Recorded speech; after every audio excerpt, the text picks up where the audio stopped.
I'm standing outside of my current employee, Cairo High School. All right? We all know that football is important to the South.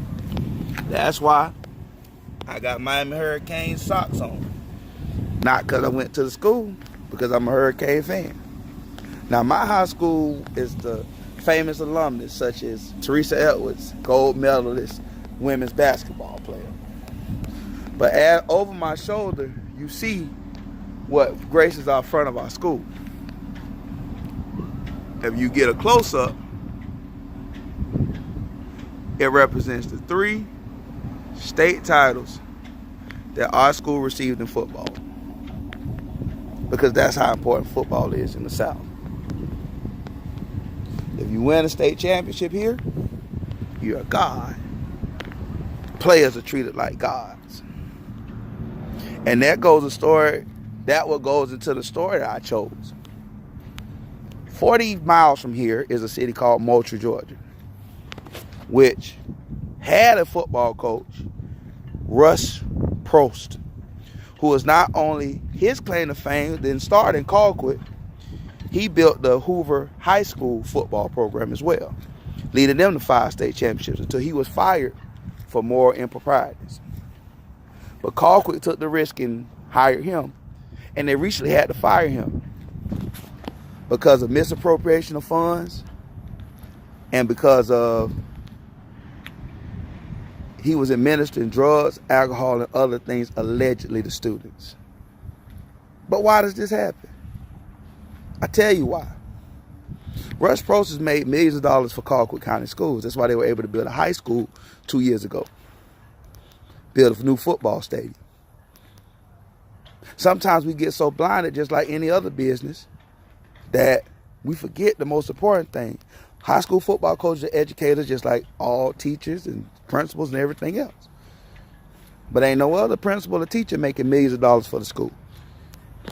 So sometimes, just like TV execs when Bill Cosby were famous, Harvey Weinstein, others that are in the news recently.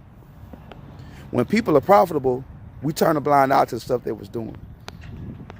He didn't just start administering drugs to students without their permission. He didn't just start misappropriating funds.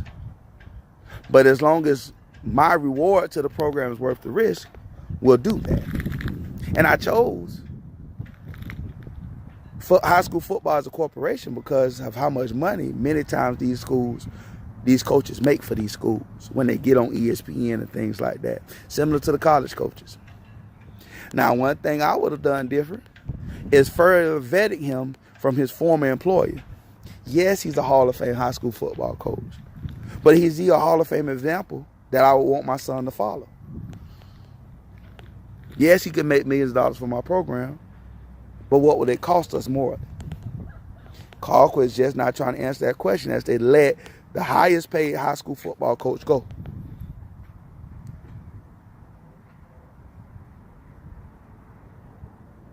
We have to learn that our education of our students are important. We have to not get blinded by individual success so much so that we take a blind eye to the victims that they're making.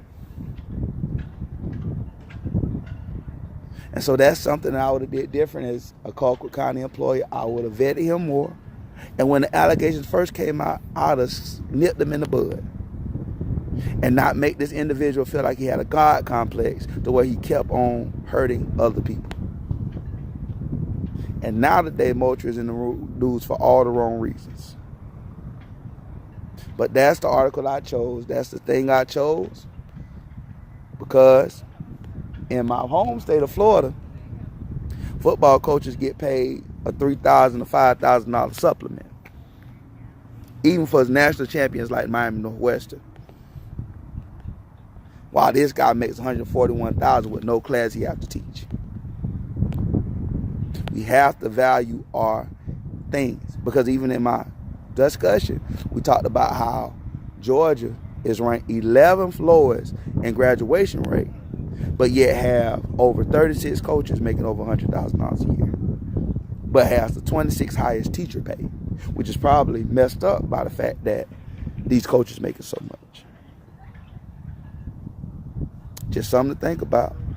Finish reading my article.